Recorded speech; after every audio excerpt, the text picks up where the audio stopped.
I'm here with Stephen Beer, who's been a member of Christians on the Left for quite some time. A lot of us have learnt our trade from Stephen. So, but it'd be good to go back to the start, Stephen, to find out, how did you get involved? To be honest, I don't really know.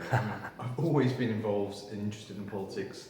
When I was a kid, my favourite magazine was The Economist, so sorry it's a bit boring, but I was always engaged with the world. And I suppose, if I think back to my family and the way that my parents approached the Christian faith and to our church life, we had a tradition, not really spoken of, but you come back from church and while you're preparing lunch, you discuss the sermon and you're discussing about how it relates to the world around you. It's just natural. And I think for one reason or another, for me, that just flowed into thinking about politics and about what that meant for public life and for making the world a better place. And so, what viewers may not know is that you're a fund manager in the City of London. So there's not, I'm guessing, too many fund managers in the City of London describe themselves as being on the left. I don't know how many describe themselves as Christian. Does that make you feel like slightly out on your own, or is that a normal thing? Well, there's not too many fund managers, as far as I can tell, in the Labour Party either. So it's a bit of an interesting position to be in. Yeah, there are quite a few Christian fund managers there, and what I'm doing, and I'm working on behalf of a church, is yes, trying to invest money wisely, but to do it in a sustainable way and in a way that reflects Christian teaching as well. So it's about excluding some companies we won't invest in, but it's also about engaging with them, trying to persuade and encourage them to change and to do so in a way that reflects all their stakeholders and hopefully make the world a better place, one that is a bit more aligned with the new creation that we're looking towards. So from your experience there, what do you think are the key things that would need to change in our economic system to make the world a better place, as you say? I think first of all, we need an economic system where everyone has a stake, a genuine real stake.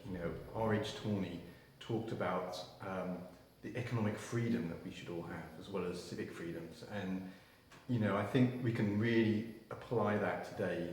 In the world today, the world of the gig economy, where people don't know what income they're going to earn from week to week. Well, how is that reflecting their dignity as human beings made in the image of God?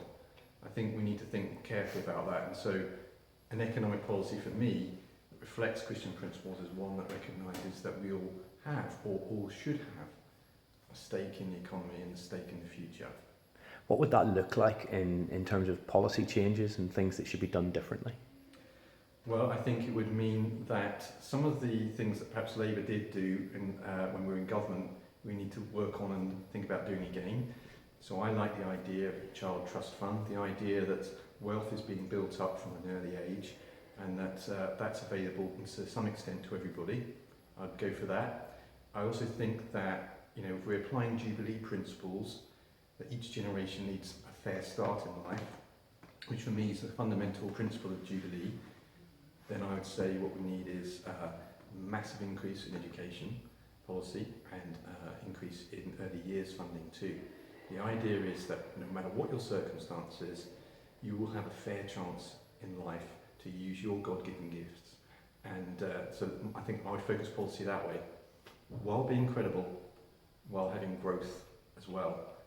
Because if we don't have growth, we're not going to be able to fund some of this.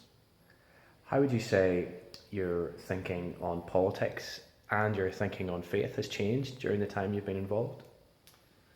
I think for me, I suppose it's a lot about relationships. So just being involved in politics means you get to meet all different types of people who are passionately engaged with the same things you are. Not always Christian, of course, but we've got similar goals, or the same goals. That's why I'm a member of the Labour Party. There are Christians and non-Christians involved in the Labour Party, but we're working towards the same aims. But it's not just theoretical, it's not just functional.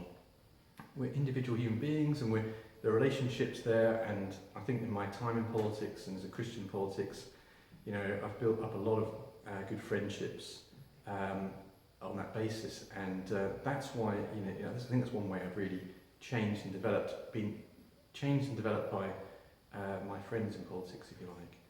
I think another way is perhaps thinking more and more about applying biblical and theological thinking to the world around us. And I think thinking about the new creation that we're aiming for and the hope we have as Christians in a future that's under God's control is really important, and it's really come home to me, particularly in the last year or so when we've had the referendum on European Union membership and of course the presidential election in the States. And I think Christians have an enduring hope that perhaps others on the left are struggling with at the moment.